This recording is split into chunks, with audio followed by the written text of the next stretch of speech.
G'day and welcome to Gardening Minute. Before I hop in and introduce you to the next episode of Gardening Australia or Bedenhoven Gardens, I thought I'd just let you know what I'm doing this Holy Week.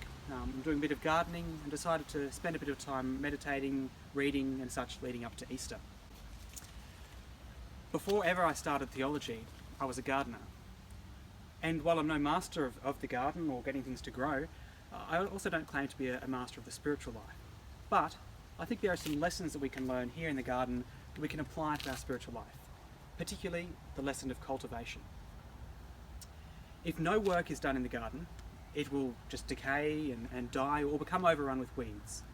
In the same way, I think that if we do not tend our spiritual life, our soul, it will decay into apathy or confusion.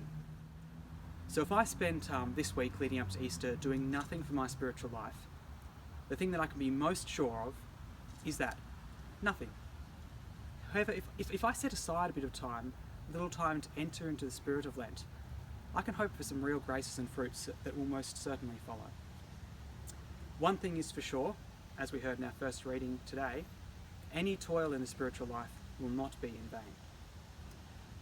So this cultivation of the spiritual life may take a variety of forms. It could be a moment of time reflecting and thinking of God before you start the rest of your day. Be a reading, the readings of the scriptures for the day, or simply meditating on some passage of the Word of God while doing something, like gardening. Saint Teresa of Lisieux says that prayer can be a simple look towards heaven. Anything small works. So whatever works for you, I would really like to encourage you to keep up your Lenten discipline.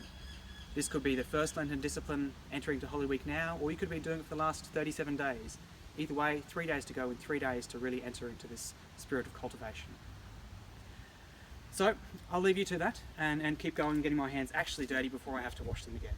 We keep praying for one another.